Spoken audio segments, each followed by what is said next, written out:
Selan rice का market रहेगा। तो अगर प्राइस $97 तक आते हैं तो वहाँ पे बिकवाली का ट्रेड लेना चाहिए। हालांकि इंट्राडे के लिए किसी को अगर ट्रेड लेना है तो वो खरीदारी का ट्रेड ले सकते हैं, मगर अगर इसको लॉन्ग टर्म ट्रेड लेना है तो $97 के आसपास ले सकते हैं। एमसीएक्स की अगर बात करें तो करीबन 7400 के आसपास एक अच्छा रेजिस्टेंस है जहाँ पर बिकवाली का ट्रेड ले सकते हैं। इनिशियली अगर हम नीचे की साइड देखें तो $90 ब्रेंट में और WTI में करीबन $85 एक अच्छा सपोर्ट रहेगा, जो कि एमसीएक्स में करीबन 6800 के आसपास का रहेगा। 6800 अगर ब्रेक होता है तो नीचे करीबन 6400 तक के लेवल, 6500 तक के लेवल देख सकते हैं। और मेरा ही मानना है कि जो क्रूड के प्राइसेस हैं वो सितंबर मंथ में आपको एक बार अगेन डिप दिखा सकते हैं। अगर 6800 का लेवल ब्रेक होता है तो आपको सेम मंथ में ही करीबन 6500 तक के लेवल देख सकते हैं। तो हमारा मानना है कि नीचे ब्रेंट $87 तक के लेवल को छू सकता है और WTI $82 के लेवल को आ सकता है। ओके, तो नीलेश जी का भी कन्विक्शन वही है, इस मंथ के एंड तक 6400-6500 के लेवल्स देख रहे हैं। अनुज ने भी बताया कि 6800 अगर ब्रेक होगा तो 6400 भी जा सकता है, 6500 इनफैक्ट अनुज बोल रहे हैं। अच्छा नीलेश जी, एक तो नेचुरल गैस पर भी बताइए, यहाँ हमने बहुत सारी अगेन डेवलपमेंट्स देख रहे हैं, यूरोपियन कंसर्न्स हैं जिसके कारण प्राइसेस इतना बढ़े हैं। गैस वायदा यूरोप में अगर आप देखेंगे 14% से ज्यादा उछाल वहां देखने को मिला है। घरेलू बाजार की बात करें तो लगातार तेजी के बाद प्राइसेस थोड़ा सा सुस्ता है और अभी भी 700 के नीचे आए हैं। डिप्स पे खरीदना चाहिए या कोई और व्यू है? नेचुरल गैस में व्यू बुलिश है दीपाली जी। करीबन अभी प्राइस जो चल रहा है वो करीबन 700 के करीब है। तो इसका जो एसएल रहेगा या स्टॉप लॉस रहेगा वो आपका 665 का रहेगा और मुझे फिर से एक नया हाई दिख रहा है। ग्लोबल मार्केट्स की हम बात करेंगे तो वो करीबन $10 से $12 का उसका प्राइस दिख रहा है। ये करीबन मार्च एंड का मैं टारगेट आपको दे रहा हूँ और 8 के नीचे मुझे नहीं लग रहा है ग्लोबल मार्केट्स में मुझे अभी फिलहाल। ओके, किशोर आपकी ये राय क्या है नेचुरल गैस पर? ऐसे नेचुरल गैस अभी फिलहाल के लिए आपको यूरोपियन प्ले बहुत बड़ा है। सो जहां तक नॉर्थ स्ट्रीम बंद हो गया, so Europe is struggling to refill their inventories.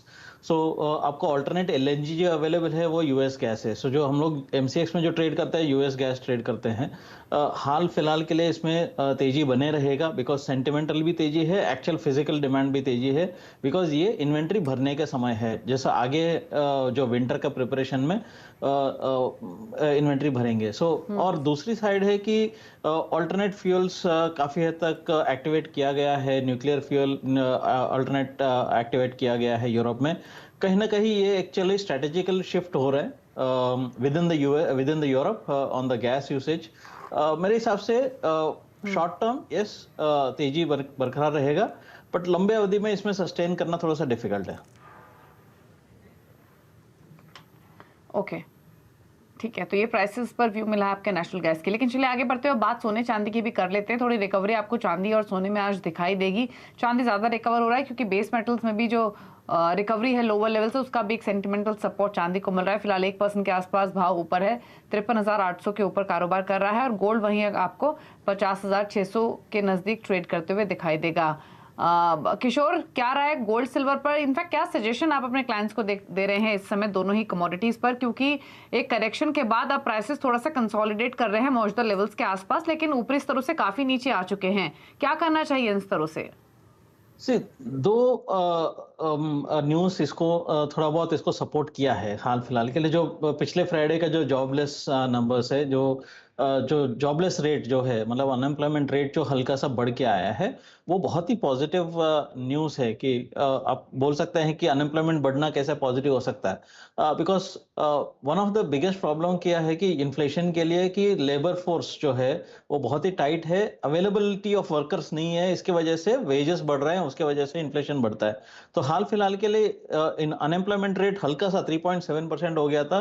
वो बोल रहा है कि there is a availability of labour force slightly बढ़ रहा है, which is a positive for gold because की रेट हाइक्स के लिए रीथिंकिंग हो सकता है, नंबर वन। नंबर टू, जो अगेन नॉर्थ स्ट्रीम बंद होने के बाद जो यूरोपियन क्राइसिस जो एस्केलेट हुआ है फर्दर, उसके वजह से सेफ हेवन डिमांड थोड़ा बढ़ गया है। सो मेरे हिसाब से दोनों गोल्ड सिल्वर में बाय साइड रहना चाहिए। गोल्ड में अक्टूबर वायदा 50,500 के आसपास इंट्राडे में बाइंग कर सकते हैं। 50,350 का स्टॉप लॉस, ये बहुत ही छोटा सा कॉल है 50,800 का टारगेट के लिए। जहां तक सिल्वर है 53,700 के